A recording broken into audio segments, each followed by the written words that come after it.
मैं सरफराज मोबिन आप लोगों का स्वागत करता हूँ आपके यूट्यूब चैनल ज्ञान स्टडी सेंटर पे। तो हम लोग आज वेक्टर के अगले लेक्चर में दो वेक्टर के बीच एंगल के बारे में पढ़ेंगे, एंगल बिटवीन वेक्टर। तो यहाँ पे एंगल पढ़ना इसलिए ज़रूरी है क्योंकि हम लोग पहले जानते हैं कि वेक्टर में मैग्नीट्यूड के साथ उसका डायरेक्शन बहुत इम्पोर्टेंट या रोल, उसका अपना रोल है, तभी जाके वेक्टर डिफाइन हो पाता है। मैग्नीट्यूड के साथ उसका डायरेक्शन होना ज़रूरी है। तो हम लोग मैग्नीट्यूड पता लग सकता है, लगा सकते हैं लेंथ नाप कर, लेकिन अगर हम लोग डायरेक्शन का पता लगाना चाहे तो उसके लिए हमको दोनों वेक्टर के बीच एंगल का पता होना बहुत ज़रूरी होता है। तो यहाँ पे हम लोग एंगल बिटवीन टू वेक्टर्स के बारे में पढ़ेंगे।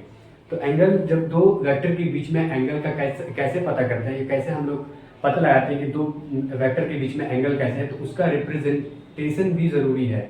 उसके साथ सिर्फ मेजर कर लेना जरूरी नहीं है, पहले उसका रिप्रेजेंटेशन जरूरी है कि वेक्टर किस एंगल में होना चाहिए ताकि उसका एंगल सही से मालूम चले, किस पोजीशन में होना चाहिए ताकि उसका एंगल सही से पता चले। तो उसके लिए जो होता है दो वेक्टर, वो या तो दोनों का टेल से टेल जुड़ा होना चाहिए या दोनों का हेड से हेड जुड़ा होना चाहिए, तभी दोनों के बीच जो छोटा एंगल होगा उसी को हम लोग दोनों वेक्टर के बीच के एंगल को मानेंगे कि वही एंगल जो है दोनों वेक्टर के बीच का एंगल है।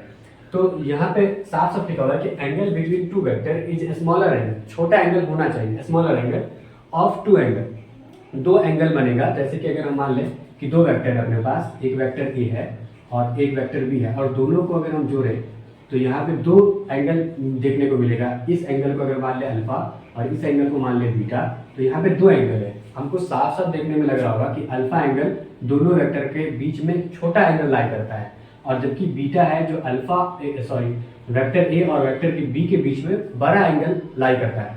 तो इस दोनों ही एंगल में से कौन सा एंगल होगा ये भी जरूरी है, इसको भी जानना जरूरी है। तो इस दोनों वेक्टर के बीच में जो छोटा एंगल होगा दोनों एंगल में से, वही एंगल जो होगा एंगल बिटवीन टू वेक्टर होगा। बड़ा वाला नहीं होगा, बड़ा वाला गलत है, ये छोटा वाला सही है।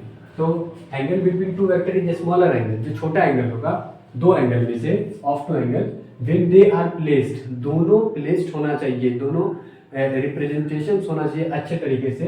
किस पोजीशन में होना चाहिए, तो हेड टू हेड, या तो दोनों का हेड जो है वो एक दूसरे से जुड़ा हो, या फिर दोनों का टेल से टेल जुड़ा होना चाहिए। यहाँ पे दोनों का टेल, जो ये वाला पॉइंट है, दोनों का टेल है, एक वेक्टर का भी टेल है और बी वेक्टर का भी टेल है, दोनों एक दूसरे से जुड़ा हुआ है, तभी जाके दोनों के बीच का छोटा एंगल अल्फा को हम दोनों वेक्टर के बीच का एंगल मान रहे हैं। अब जैसे यहाँ पे एक वेक्टर है ए और एक वेक्टर है बी, इस दोनों के बीच में एक एंगल है अल्फा और एक एंगल है बीटा, दोनों ही एंगल है, लेकिन दोनों एंगल में से कौन सा एंगल हम अपने दोनों वेक्टर के बीच का एंगल मानेंगे, तो कौन सा वेक्टर होगा, कौन सा एंगल होगा।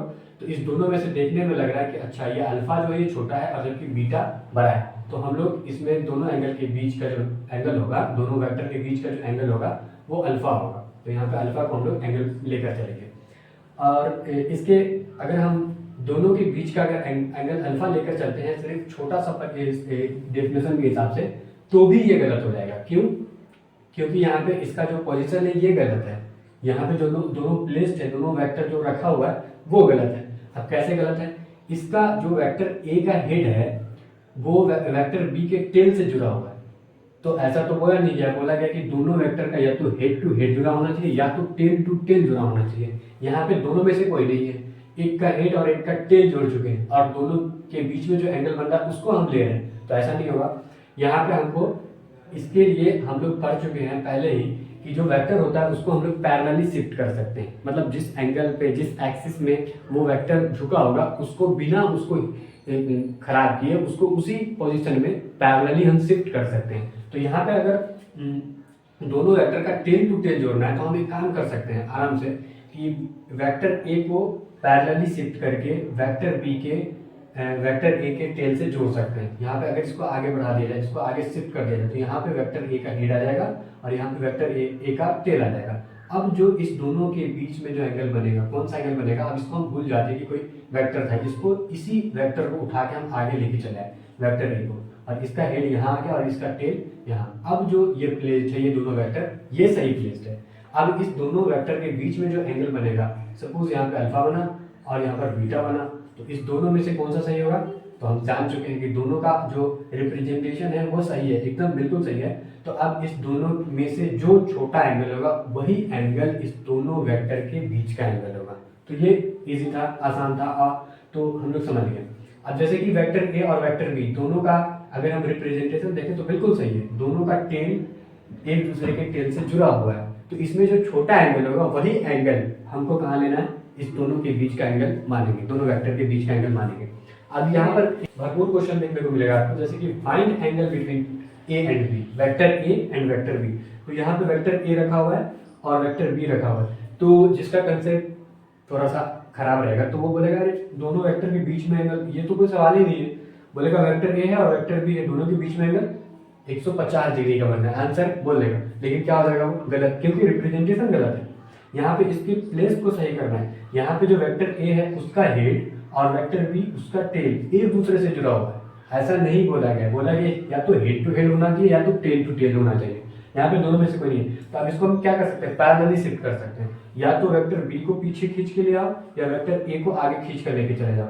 वेक्टर बी को जब हम पीछे खींच के लाएंगे तो दोनों का हेड एक दूसरे से जुड़ जाएगा, और अगर वेक्टर ए को आगे खींच कर ले जाएंगे तो दोनों का टेल एक दूसरे से जुड़ जाएगा। आपको जो इजी लगे, हम वेक्टर ए को आगे खींच कर ले जा रहे हैं, तो इसको अगर हम खींच कर आगे ले जाएं मतलब पैरेलली शिफ्ट कर रहे हैं, बिना एंगल को घुमाए, बिना एंगल को कुछ छेड़छाड़ किए, जब इसको आगे लेकर जाएंगे तो ये वेक्टर, अब यही वेक्टर उठकर यहाँ आ चुका है। तो अब दोनों के बीच का एंगल कौन सा होगा, तो देखने में समझ में आ गया, ये वाला एंगल जो है दोनों के बीच का एंगल होगा, क्योंकि छोटा है। अब हम जानते हैं कि एक जो ये रेखा पर जो कोण बनता है वो 180 डिग्री का कोण बनता है, मतलब यहाँ पे जो 180 डिग्री का कोण बन रहा होगा, सही है। ये 150 है तो ये कितना हो जाएगा ऑटोमेटिकली 30। तो दोनों के बीच का एंगल कितना होगा 30 डिग्री, 150 डिग्री नहीं होगा, गलत हो जाएगा। तो दोनों के बीच का जो एंगल होगा वो 30 डिग्री होगा, सिंपल है। इसी टाइप का एक और क्वेश्चन है अपने पास जो बहुत ही अच्छा क्वेश्चन देखने में लग रहा होगा, अच्छा है और मजेदार है। क्यों? क्योंकि यहाँ पे 3 वेक्टर है, वेक्टर बी, वेक्टर ए और वेक्टर सी। और यहाँ पे क्वेश्चन इस तरह से है कि find vector between A vector and B vector, B vector and C vector और A vector and C vector, सबके बीच का एंगल हम लोगों को मेजर करना है। तो यहाँ पे पहले हम क्या करते हैं, vector A and vector B के बीच का मेजर करते हैं। तो देखो वेक्टर ए कहाँ है, यहाँ रहा, वेक्टर बी कहाँ है, यहाँ रहा। तो कुछ नहीं करना अपने को, बस इसको इसी ग्राफ में से उठा के दूसरी जगह पे लाके अपने को अब हम लोग सॉल्व कर सकते हैं आराम से। तो थोड़ा जगह बना लेते हैं, वेक्टर बी और वेक्टर ए, वेक्टर बी इस पोजीशन में और वेक्टर ए इस पोजीशन में, सही है।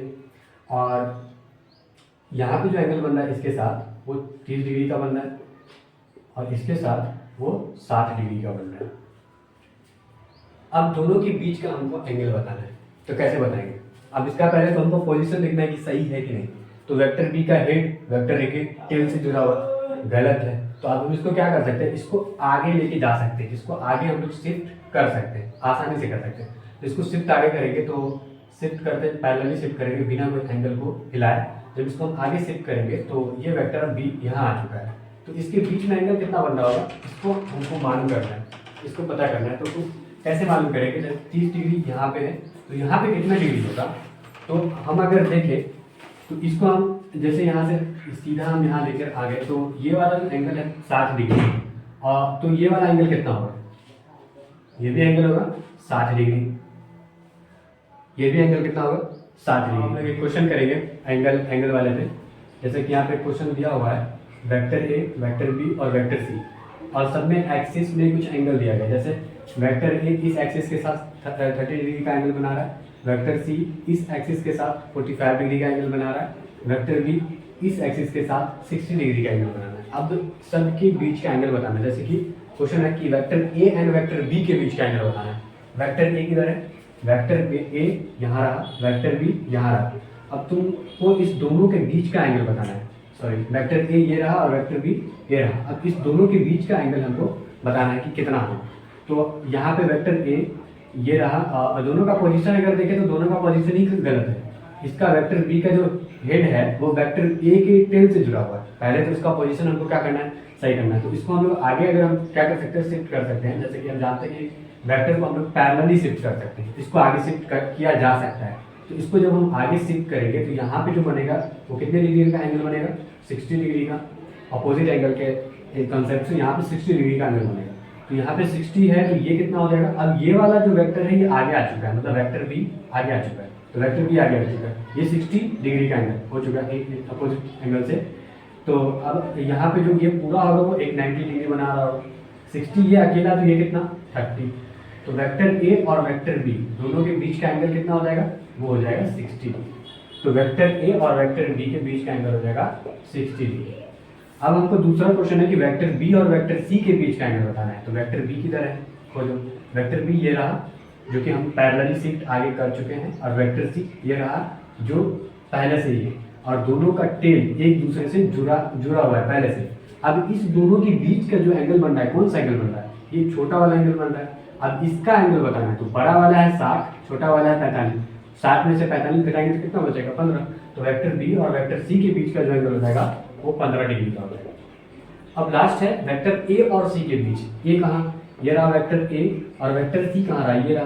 दोनों के बीच का एंगल बताना है, तो थोड़ा साफ कर लेते हैं। वेक्टर ए और वेक्टर सी के बीच का एंगल बताना है। तो वेक्टर ए सी ये रहा जो इस एक्सिस के साथ 45 डिग्री बना रहा है, तो ये पूरा 90 है, तो ये कितना हो जाएगा 45 डिग्री। बताओ वेक्टर ए और वेक्टर सी दोनों का रिप्रेजेंटेशन भी सही है, और दोनों टेल से टेल जुड़ के ही एंगल बना रहा है, तो इस दोनों के बीच में एंगल कितना हो जाएगा 75 डिग्री। वेक्टर ए और वेक्टर सी दोनों के बीच 45 और 30 जुड़ कर कितना आ जाएगा 75 डिग्री। तो वेक्टर ए और वेक्टर सी के बीच हो जाएगा एंगल 45 डिग्री।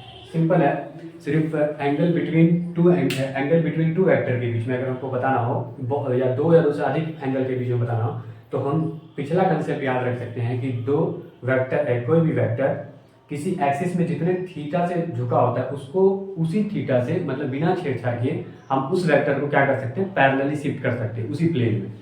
तो उसी कंसेप्ट का यूज करके हम बहुत सारा क्वेश्चन बना सकते हैं।